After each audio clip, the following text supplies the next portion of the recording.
Os gatos domésticos são um paradoxo. Eles vivem com as pessoas desde o início da civilização.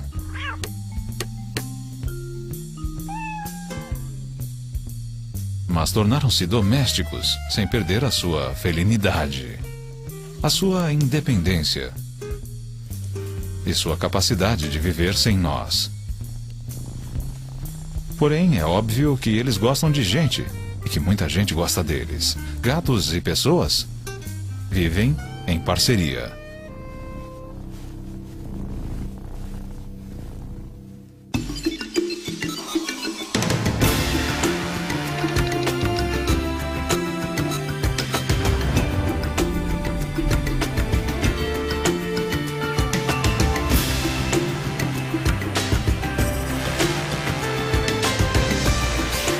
O guia completo. Gatos domésticos. E é uma parceria que pode começar na juventude.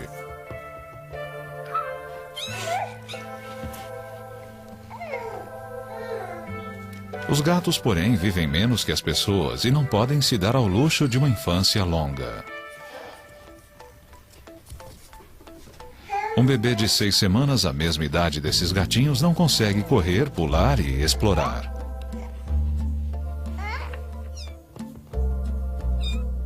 E aos 5 meses de idade, mesmo sendo ainda muito mais jovens do que esse bebê, os gatinhos já serão adultos. Mas por enquanto, a vida é cheia de aventuras.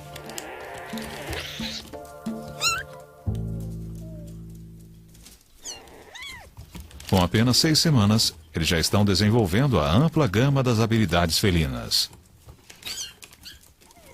Só falta aperfeiçoar.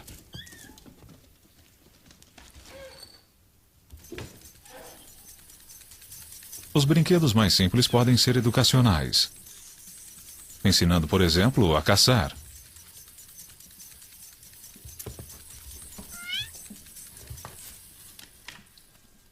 E o que é mais importante para um gato? A estreitar os laços com as pessoas. Se eles não fizerem isso agora, não o farão nunca mais. E crescerão selvagens. A convivência com as pessoas foi boa para os gatos. Com o aumento dos seres humanos, aumentaram também os gatos. Hoje existem cerca de 450 milhões de gatos no planeta, o que torna o gato doméstico a espécie felina mais bem-sucedida. E nem por isso eles perderam a sua independência. Gatos vivem tanto no centro do mundo dos homens quanto à sua margem. Um gato doméstico ainda tem todas as qualidades físicas herdadas de seus ancestrais selvagens: a elasticidade e a agilidade.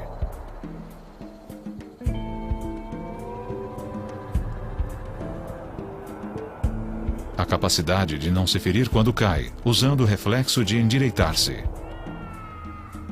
É a valiosa habilidade de girar no ar e aterrissar, em segurança, sobre as patas acolchoadas.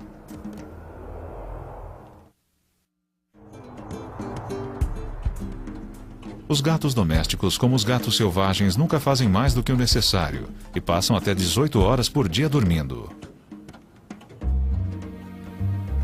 Na natureza, a tendência dos gatos é caçar à noite. E os gatos domésticos conservaram os olhos de caçador, olhos que enxergam em luz 6 vezes mais fraca do que os seres humanos conseguem. Os séculos de domesticação não mudaram drasticamente o tamanho dos gatos. Nesse aspecto, quase todos são parecidos. Mas entre as raças, existem muitas outras distinções, frequentemente provocadas para satisfazer certos gostos, às vezes inexplicáveis, dos seres humanos. Mas os gatos, ao contrário de quase todos os outros animais domésticos, têm praticamente a mesma aparência e comportamento do meio selvagem. Seu relacionamento com as pessoas é uma parceria.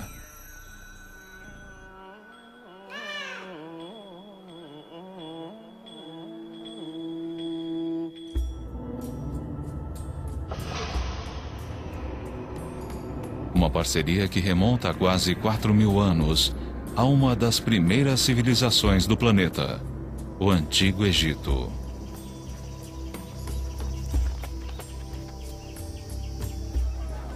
Nas casas e nas ruas do Egito, hoje existe um certo tipo de gato, esbelto e vigoroso, que é muito parecido com os primeiros gatos que se associaram ao homem. Esses poderiam ser gatos que os antigos egípcios criariam e, inclusive, adorariam. E aqui está a sua origem, o gato da Líbia. Um gato selvagem do norte da África. Um gato que se adaptou às mudanças. A civilização egípcia cresceu com a invenção da agricultura. As pessoas começaram a guardar grãos, o que atraiu os roedores. E os roedores atraíram os gatos selvagens. Os gatos selvagens foram bem-vindos como caçadores e comedores de carniça. Assim, uma solução de convívio se formou entre os gatos e os agricultores. Com o passar do tempo, os gatos acabaram vivendo com as pessoas dentro das casas. A domesticação foi um acordo feito entre iguais. E nós nunca controlamos os gatos. No entanto, parece que até hoje nós não entendemos muito bem isso. Karen Overall é especialista em comportamento animal na Universidade da Pensilvânia. Nós não entendemos os gatos, o que é interessante, porque eles vivem com as civilizações humanas há milhares de anos. E parte do problema é que nós não domesticamos, entre aspas, ou desenvolvemos o gato como animal doméstico, como fizemos com o cão. Nós deixamos que eles ficassem conosco porque eles eram ótimos caçadores. Eles liquidavam os roedores e, portanto, controlavam as doenças. A peste negra foi extremamente limitada em algumas áreas porque os gatos matavam os ratos que carregavam as pulgas portadoras da doença. E nós queríamos que os gatos ficassem conosco, mantendo esse tipo de relacionamento sem toque. Mas nós nunca realmente trabalhamos e domesticamos os gatos para comportamentos específicos. Você não vê um gato conduzindo o gado como um border collie. Você não vai ver um gato de cego. Eles são companheiros fantásticos, mas não creio que alguém queira realmente depender de um gato para esse tipo de coisa. Eles são extraordinariamente inteligentes e mantêm toda a sua felinidade. Eles são totalmente individualistas e não damos a eles o devido crédito por isso. Atualmente existem 37 variedades de felinos. E a primeira coisa que as pessoas reconhecem em qualquer uma delas é a felinidade característica. É o jeito de se mover. A tendência de viver e caçar sozinho. O fato de que, ao contrário de outros carnívoros como os cães e ursos, eles se alimentam exclusivamente de carne. E as pessoas reconhecem essa felinidade porque os gatos convivem com elas. E são muitas vezes tão familiares quanto as outras pessoas.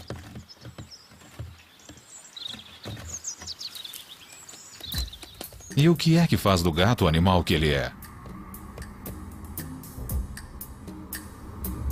O que lhe dá a sua graça e sinuosidade? A sua excelência como caçador? Começa com a estrutura básica. O esqueleto leve e flexível, porém resistente. A coluna inclui a cauda, que dá equilíbrio. E é o ponto central da incrível elasticidade do gato. Os discos entre as vértebras são mais espessos do que na maioria dos outros animais e as ligações entre os ossos são mais frouxas, aumentando a mobilidade.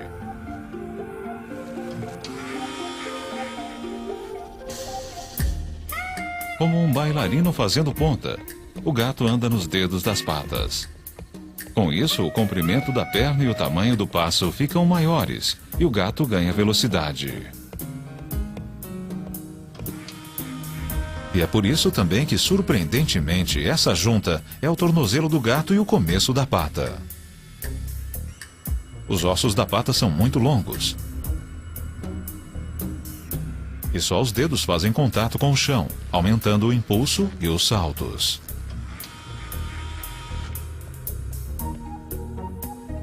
Parte do segredo da agilidade dos gatos está no desenho das suas espáduas. A clavícula fica livre e as omoplatas não estão ligadas ao esqueleto principal.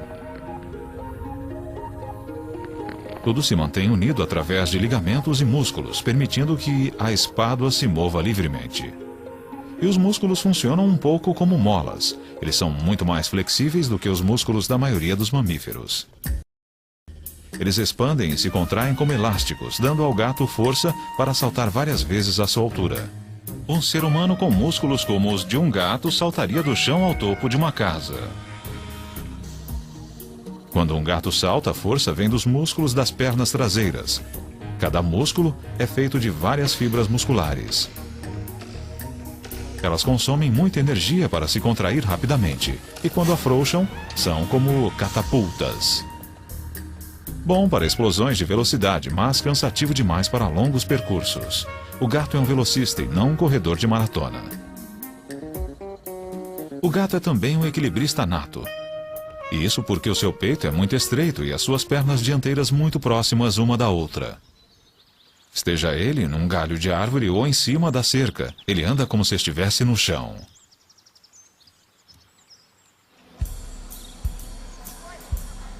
Desde que passaram a viver nas casas, os gatos nem sempre podem exercitar os seus talentos. Mas existem maneiras de transformar o interior de uma casa numa réplica surreal do mundo lá fora.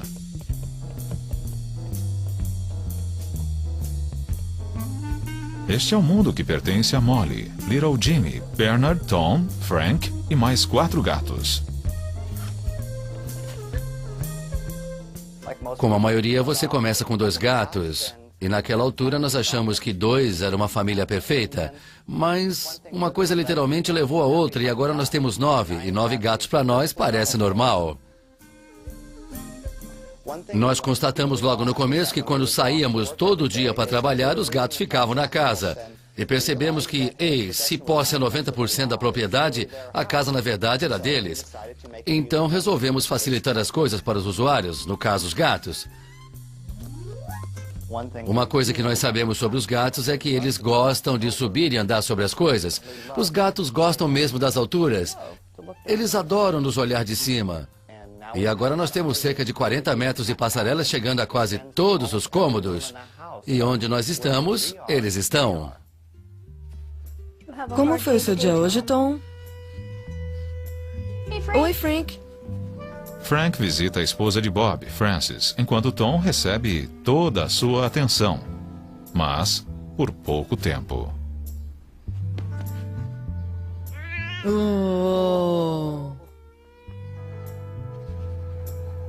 Nessa ancestral parceria entre pessoas e gatos, as pessoas extraem prazer na sua parte do acordo. E os gatos aproveitam um ambiente interno tão interessante e estimulante quanto o externo.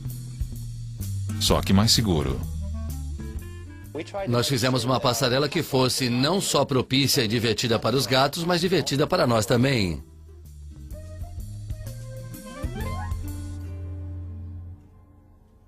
Um outro requisito para a parceria com os gatos foi que esses animais essencialmente solitários aprendessem a viver uns com os outros. No Instituto de Antrozoologia, na Inglaterra, John Bradshaw vem estudando como os gatos se relacionam com os seres humanos e com outros gatos. Seu laboratório é o lar de 11 gatos que vivem num grupo coeso. Os gatos são frequentemente descritos como egoístas, em contraste com o cão, que é um animal muito mais leal. Mas eu não creio que os gatos tenham um conceito de lealdade. Eles veem a sua interação com as pessoas como uma parceria entre iguais, em vez de um relacionamento de subserviência. É claro que eles também são sociáveis. Eu acho que nós subestimamos os gatos nesse aspecto. Eles são muito sociáveis com as pessoas e podem ser sociáveis com outros gatos quando crescem no ambiente certo. Um estudo famoso sobre gatos criados soltos em fazenda, feito em 1977 pelo biólogo de Oxford, David MacDonald, mostrou quanto os gatos podem ser sociáveis.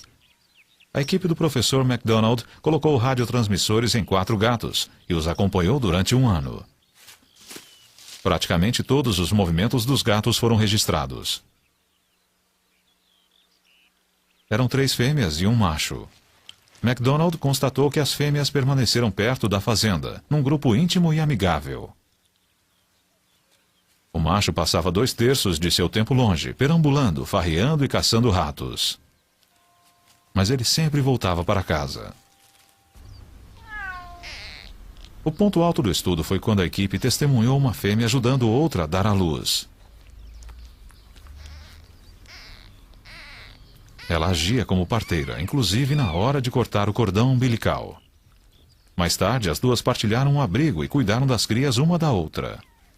Esse foi o primeiro registro científico de uma cooperação tão íntima entre gatos domésticos semi-selvagens e provou que, deixados à vontade, eles podem ser animais muito sociáveis. O que o trabalho de MacDonald mostrou foi que a sociedade dos gatos não segue uma hierarquia linear, como a do cão ou do lobo. Ela é muito mais uma parceria de iguais, uma cooperação entre fêmeas aparentadas que se reúnem em torno de um determinado lugar onde há bastante alimento e espaço para as crias. As técnicas modernas de controle de pragas estão levando os gatos de trabalho, os rateiros, ao desemprego. Mas ainda existem muitos lugares no mundo onde gatos semi-selvagens vivem juntos.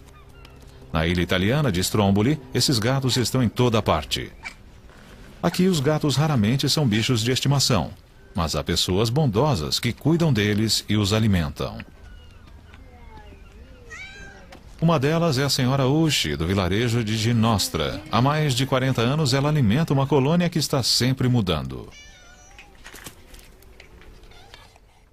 Os grupos de gatos existem onde as pessoas fornecem grandes quantidades de alimento e elas podem fazer isso os alimentando deliberadamente ou acidentalmente deixando, por exemplo, comida do lado de fora dos restaurantes. Quando os gatos percebem que ali é uma fonte regular de alimento, eles se reúnem à sua volta e começam a formar uma colônia. E essas colônias são chances maravilhosas para se estudar o comportamento dos gatos, porque tudo acontece numa área restrita que nós podemos observar. Caso contrário, eles se espalham demais e fica bem mais difícil. Para os gatos, a convivência social implica em coisas com as quais seus ancestrais selvagens não se preocupavam. Por exemplo, a comunicação constante. Um gato selvagem pode usar o odor para marcar seu território. Mas esses gatos transformaram a marcação com odor numa linguagem. Com urina e glândulas especiais na face, eles deixam mensagens tão características quanto a voz ou uma assinatura.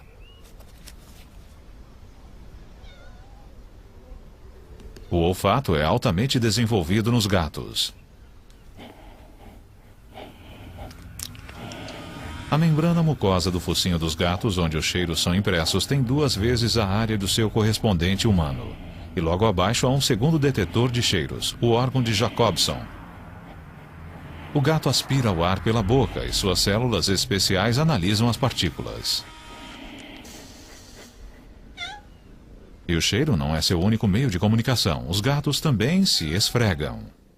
Acreditamos que é um sinal muito importante na sociedade dos gatos e no relacionamento gato-ser humano. Os gatos tendem a se esfregar em outros gatos que são um pouco maiores ou mais ferozes. As fêmeas tendem a se esfregar no macho que elas queiram. Quando se esfregam em nós, eles estão reconhecendo que somos mais fortes. Não superiores, mas um pouco maiores. Eles mostram algum tipo de deferência para reconhecer que somos maiores, mas eles ainda querem ser amigáveis.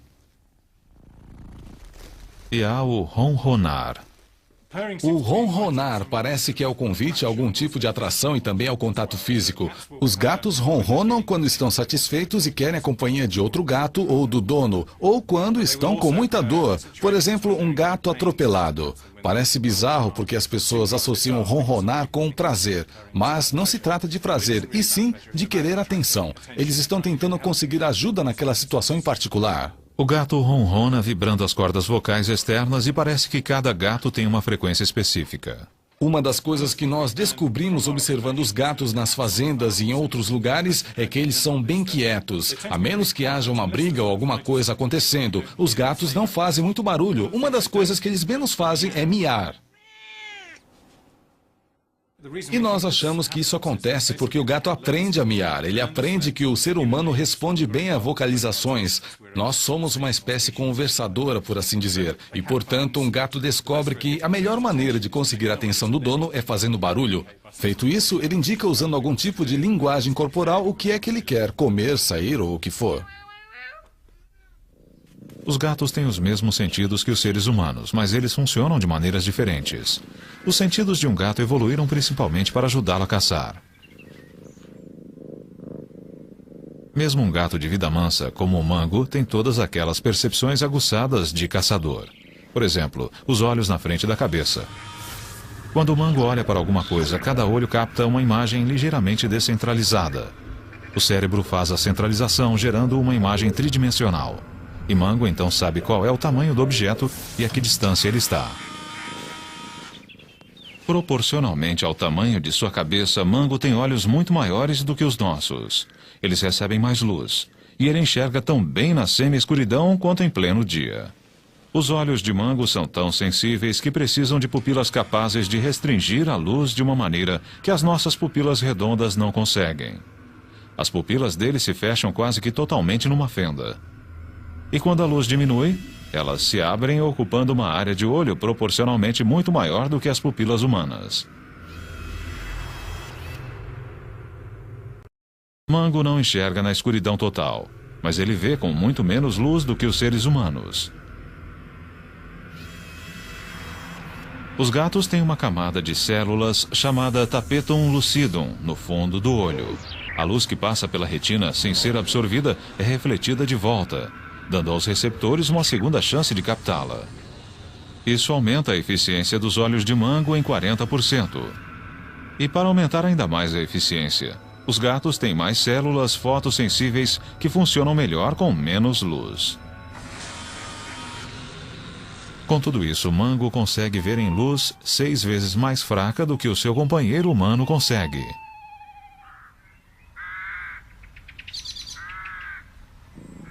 Mas os gatos não são melhores que os humanos em tudo. Mesmo que ele pudesse ser ensinado, Mango jamais conseguiria ler. Seus olhos não são bons para os pequenos detalhes e ele vê uma página impressa como uma folha cinza.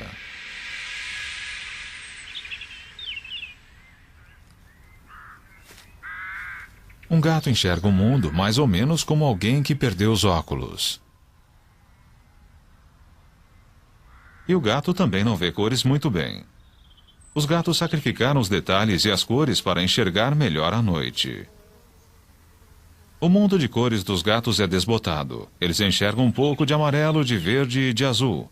Mas algumas cores, como o vermelho, eles veem como cinza ou preto. Outra ferramenta de caça importante é a audição. Mango consegue virar as orelhas, além da cabeça. Isso ajuda a localizar um som. Os ouvidos afunilados canalizam e amplificam os sons como um megafone. Os gatos ouvem sons que as pessoas não ouvem. Os sons mais agudos, como os guinchos de um rato.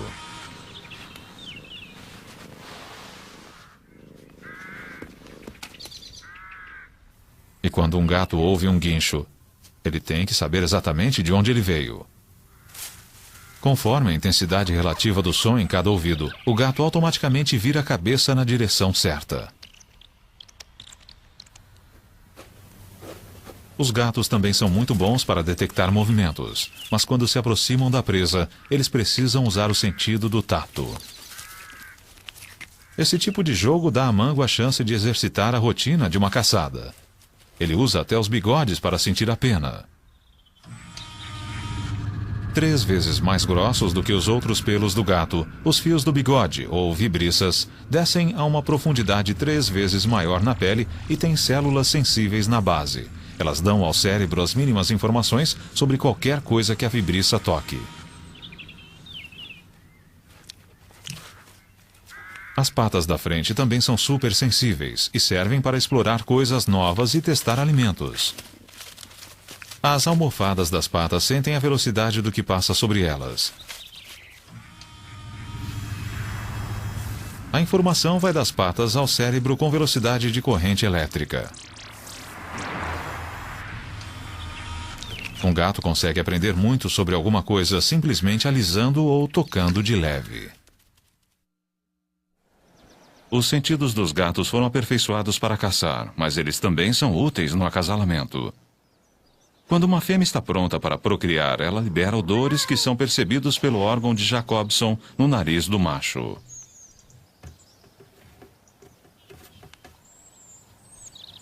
Num grupo livre, vários machos tentarão acasalar com a fêmea. Os gatinhos da ninhada podem ter mais de um pai. Acasalando livremente, a fêmea se certifica de que pelo menos alguns de seus filhotes terão os melhores genes disponíveis.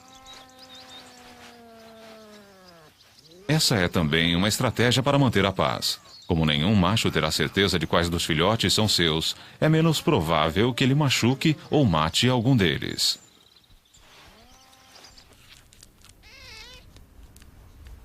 Os gatinhos nascem totalmente vulneráveis.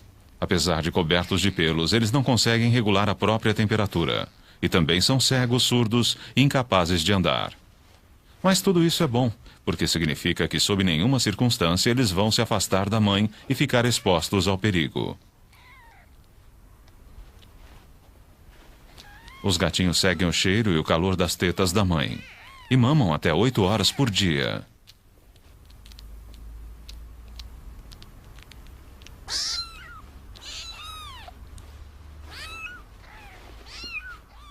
Quando não estão mamando, só há uma outra coisa que eles podem fazer: dormir.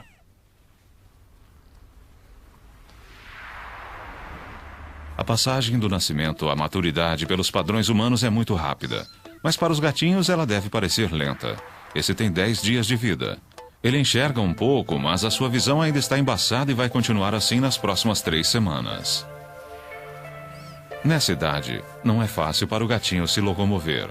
Ele caminha devagar e abaixado para manter a estabilidade.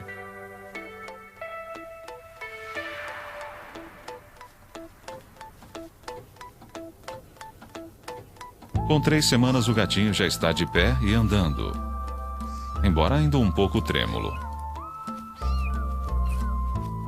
Ele ainda não caminha na ponta dos pés como um gato adulto. É uma postura que leva algum tempo para ser aperfeiçoada. Mas, ganhando confiança a cada dia, os filhotes demonstram a necessidade crescente de explorar e brincar. Uma semana mais tarde, a brincadeira está mais animada. Já límpida, a visão é melhor e os gatinhos começam a usar a cauda para ganhar equilíbrio. Com 5 semanas, o gatinho começa a controlar a maior parte das coisas que fazem dele um gato. Seu andar já é mais como o de um gato.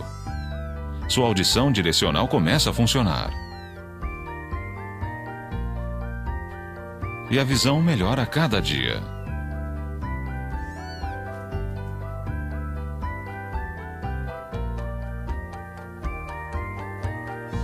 Com 6 semanas, andar não basta. As brincadeiras e a limpeza estão se desenvolvendo.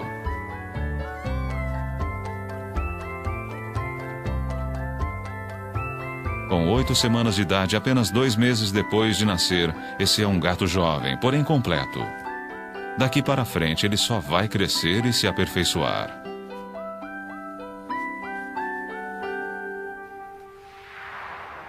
O padrão de desenvolvimento é praticamente o mesmo para todos os tipos de felinos. Mas os gatos domésticos têm mais um aprendizado importante.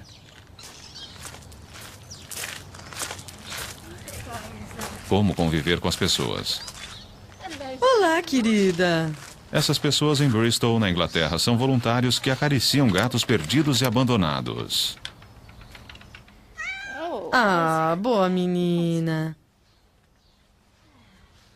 Tudo bem, meu bem. Ah, nenê. Ah, olha só que gatinhos lindos você tem. Ao contrário do que as pessoas imaginam, os gatinhos não nascem com a capacidade de interagir conosco, eles têm que aprender. É um aprendizado que começa quando seus olhos se abrem e termina por volta de 7 ou 8 semanas de idade. O gato que recebe muita atenção e que é manuseado bastante nessa idade tende a crescer ligado às pessoas. Ele vai gostar de pular no colo e ser acariciado. Um gato que é pouco manuseado vai ser mais arredio, do tipo que tolera a presença humana, mas não a procura. Se eles não encontrarem pessoas nesse período crítico, é pouco provável que sejam amistosos. A tendência é que sejam selvagens. Gatinhos de rua que não são acariciados nunca terão essa vida. A voluntária Dawn England. Nós procuramos colocá-los num ambiente o mais parecido possível com uma casa, com cortinas, tapetes e cadeiras. Assim, quando eles forem para uma casa, não vão ficar desconcertados e saberão o que esperar. A intenção é que os gatinhos sejam fáceis de lidar. É claro que as pessoas nos dizem como eles são bons gatos, bem domesticados, e é isso que nós queremos.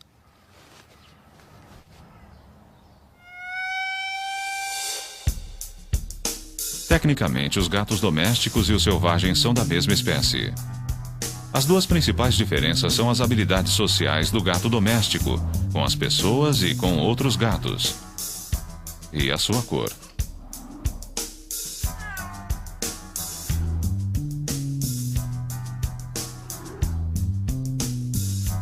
O gato doméstico não precisa de camuflagem. E livre desse requisito, o pelo rajado dos ancestrais, conhecido como tabby, deu lugar a quase todos os padrões e cores que um animal pode ter.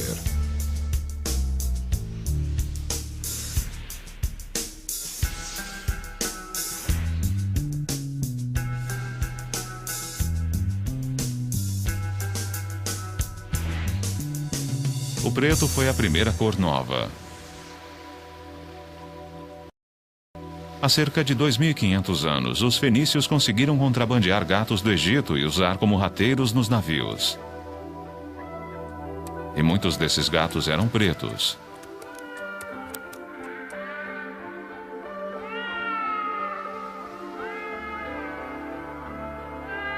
Negociando pelo Mediterrâneo, os fenícios montaram colônias em vários lugares, como Cartago e Gades, que hoje é Cádiz, na Espanha. E os gatos pretos foram com eles. Com o tempo, os gatos se instalaram em toda a volta do Mediterrâneo. Os ancestrais dos gatos pretos que hoje perambulam por Veneza provavelmente vieram de navios fenícios. Cerca de 1000 anos depois dos fenícios, os vikings tornaram-se a grande potência marítima. Seus navios também tinham gatos, mas eles preferiam red tabbies, de listras avermelhadas. Essa é uma cor que parece ter surgido na antiga Turquia. Com os navegantes vikings, os red tabbies subiram e desceram os rios da Europa e chegaram até a sua Escandinávia natal.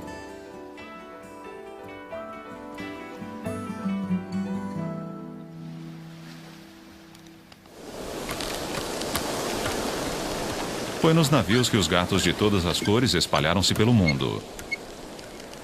Todos os lugares do planeta habitados por seres humanos são também habitados pelos gatos.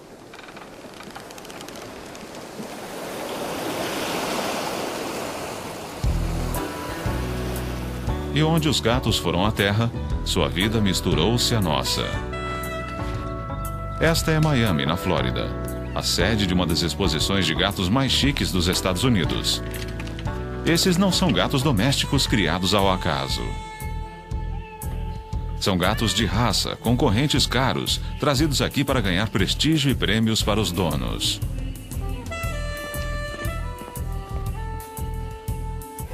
As exposições de gatos existem há pouco mais de 100 anos, e muitas das raças modernas nasceram das exposições. Muitos tipos de gatos são variações de tipos que se desenvolveram naturalmente em certas regiões. Um gato de Charolais, ligado aos cruzados e aos monges cartuchos da França.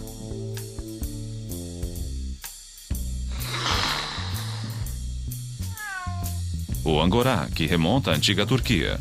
De lá para cá ele mudou pouco e deu origem ao peludo gato persa.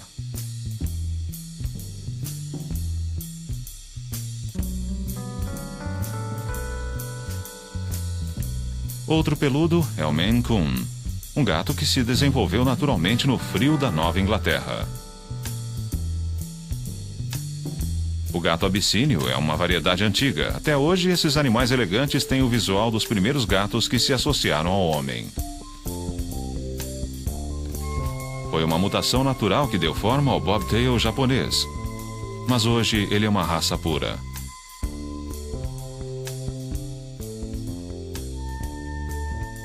O Aussie Cat machetado parece um gato selvagem, mas ele foi criado para ter essa aparência. O Crow americano, com suas orelhas estranhas, descende de uma mutação descoberta em 1981. O Cornish Rex, com seu pelo encaracolado, também é recente. Ele remonta a uma mutação numa ninhada de gatos de fazenda há 50 anos. O siamês. Elegante e inteligente, é um dos gatos de raça preferidos no mundo todo. Essa é também uma raça antiga, cujas origens remontam ao Sião, a atual Tailândia.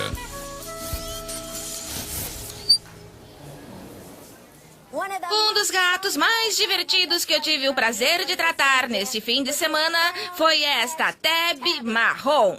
O que eu mais gostei nesta gata foi a fantástica harmonia da cabeça, o focinho curto, o crânio arredondado e a expressão linda, linda, mesmo que ela esteja um pouco para o selvagem. Campeã da exposição, melhor gato da exposição! Os gatos são diferentes de todos os outros animais domésticos porque eles não são criados para um propósito particular, apenas para satisfazer os vários gostos humanos. E quando mudam os gostos, mudam os gatos. Uma exposição de gatos há pouco mais de 40 anos e um gato persa inscrito. Um gato persa inscrito hoje. Dita moda que agora os gatos persas não precisam de focinho.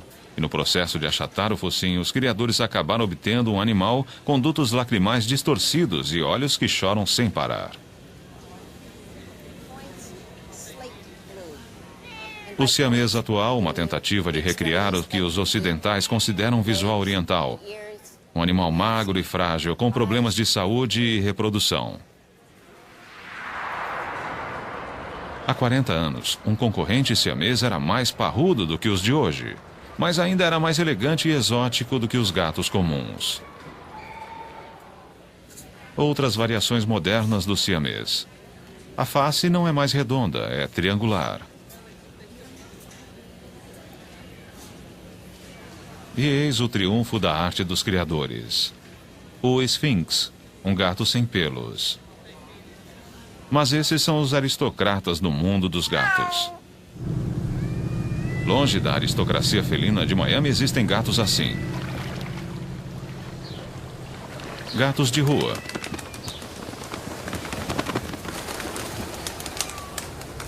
Eles são gatos domésticos que voltaram a ser selvagens e suas crias. Eles vivem em colônias à margem das nossas vidas e, para sobreviver, dependem um do outro e das esmolas humanas. Vem, neném. Vem, gatinho. Oh, vem, neném. Nos Estados Unidos deve haver 60 milhões de gatos vivendo assim. Algumas cidades têm programas de esterilização de gatos de rua. Aqui em Orlando, na Flórida, fica a sede do CARE, um grupo de atendimento aos gatos. Connie Graham e Barbara Logan capturam e levam gatos para a castração. Eu estou mesmo querendo um macho amistoso, bege e branco. Que idade você acha que ele tem? Mais ou menos um ano. Muita gente acha que seria melhor sacrificar, matar esses gatos de rua. E é isso que vem sendo feito há anos. O grande problema é que isso não funciona. Existem mais gatos de rua do que nunca por aí. Ninguém sabe quantos. É impossível contar. Mas as estimativas são de milhões, dezenas de milhões. Esses gatos eram os bichos de estimação de alguém.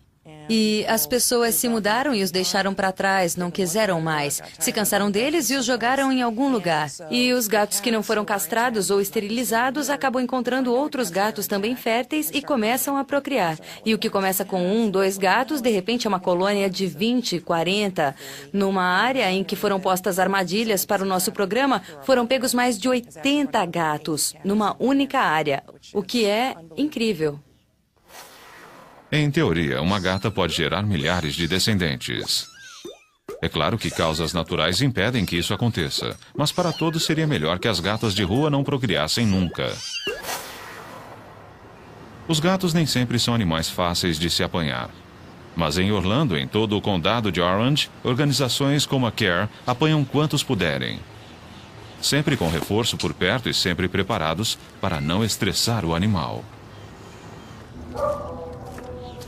Na clínica de esterilização, chegam gatos de todos os cantos da cidade. Até filhotes. Espera-se que eles logo encontrem um lar amoroso.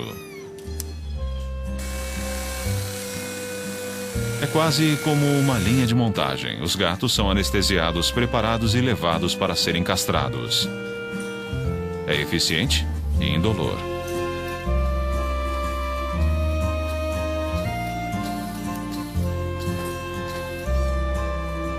Muitos são soltos no mesmo dia, mas outros ficam em observação até o dia seguinte, para se ter certeza de que estão bem e de que a anestesia perdeu o efeito. A maioria volta para a colônia de onde veio e continua sua vidinha. Você está em casa, pequenino. Sabe onde está? Voluntários fazem visitas periódicas e levam comida. Ah, que bom menino. Bom menino. Se nós ajudarmos um pouquinho, esterilizando e vacinando contra algumas doenças que eles podem pegar, eles terão uma chance muito melhor de viver uma vida normal e, inclusive, longa. Nós não acreditamos que mortos eles estariam melhor. A vida é preciosa e a morte é uma coisa que todos temos que enfrentar. Mas a morte desnecessária é uma coisa que queremos evitar. Provavelmente não haveria tantos gatos de rua se as pessoas entendessem melhor os gatos e o que é preciso para tê-los. Classe, eu tenho o prazer de trazer hoje um convidado especial. O nome dele é E como os Hector. gatinhos aprendem sobre as pessoas, as crianças precisam aprender sobre os gatos. Quem tem um gato em casa? Ótimo, Roberto e Alexis têm gatos em casa. Como é o nome do seu, Roberto? Tico. Alexis, qual é o nome do seu gato? Fluffy. Fluffy. Bom, o Hector vai entrar com 3 gatos especiais e nós vamos acariciá-los, vamos aprender seus nomes e chamá-los. E vamos aprender coisas especiais sobre eles. Prontos? Pronto! Ótimo! Em Miami, Hector Castaner e seus gatos, conhecidos como Buster e a equipe F, levam a mensagem às escolas. Veja o que eu trouxe hoje. Ai, que lindinho! Este é o Flashback. Este é o Buster. Eu quero o Buster! Sim, senhor, sim, senhor. Buster, vem. Qual é o nome dele? Fale com ele. Eu quero segurar no Buster! Eu quero brincar com ele. Esse gato está ajudando as pessoas a ajudar os gatos. E existem gatos que ajudam pessoas a ajudar pessoas. Marilyn, acho que encontrei as amostras que estávamos procurando dos guepardos do norte da África. Que bom! Stephen O'Brien, do Instituto Nacional do Câncer. Nós nos interessamos pelos gatos há cerca de 15 anos, quando percebemos que existe uma série de doenças que são fatais nos seres humanos e também nos gatos. Foi no final da década de 80 que a versão felina do vírus da AIDS foi descoberta. E nós tivemos a curiosidade de saber se o vírus que estava causando a doença semelhante à AIDS nos gatos domésticos havia atingido alguma outra espécie de felino. Talvez estivéssemos no início de uma epidemia que iria dizimar todos os felinos, como as populações humanas estavam sendo dizimadas onde surgiram epidemias de AIDS. Era uma perspectiva horrível. 36 espécies de felinos no mundo, quase todas já em risco de extinção. E agora ameaçadas, por incrível que pareça, pela AIDS. Mas quanto mais amostras de sangue de várias espécies de felinos o Instituto coletava, mais parecia que havia algo além nessa história. O que nós descobrimos foi exatamente o que não esperávamos, ou seja, que virtualmente todas as espécies de felinos do planeta tinham algum nível de infecção e exposição à versão do vírus que causa a AIDS no gato doméstico. Mas a diferença é que esses felinos, os felinos selvagens, pelo menos os que examinamos, não estavam adoecendo. Eles não desenvolveram a deficiência imunológica e isso era um mistério. O que aconteceu com alguns desses felinos foi que eles desenvolveram defesas genéticas contra uma doença fatal, como o vírus da AIDS. E entender isso nesses felinos pode nos levar a descobrir um tipo semelhante de mecanismo genético natural nos seres humanos. Como companheiros, gatos e seres humanos têm uma história de talvez 4.000 anos. Mas nessa ligação há muito mais do que companheirismo. Ambos são mamíferos e ambos têm uma herança genética comum. Será que os gatos vão ajudar a revelar uma cura genética para a AIDS humana? Em 1996, nós tivemos a sorte de descobrir o primeiro gene que realmente causava uma resistência genética à infecção pelo HIV. E isso nos levou a uma meta, por assim dizer, de novos remédios que imitem os efeitos dessa resistência genética natural a uma doença infecciosa fatal. Matando os ratos. Os gatos levam o crédito de ter restringido a peste negra. Será que estudar os seus genes vai ajudar a deter uma doença que, em certas partes do mundo, já atingiu proporções epidêmicas?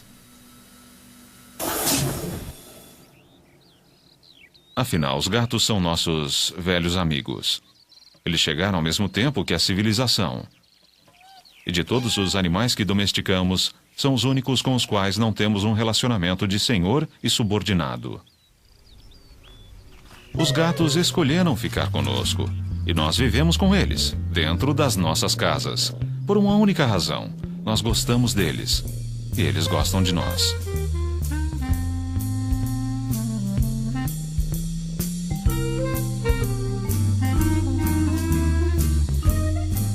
Versão brasileira DPN Santos.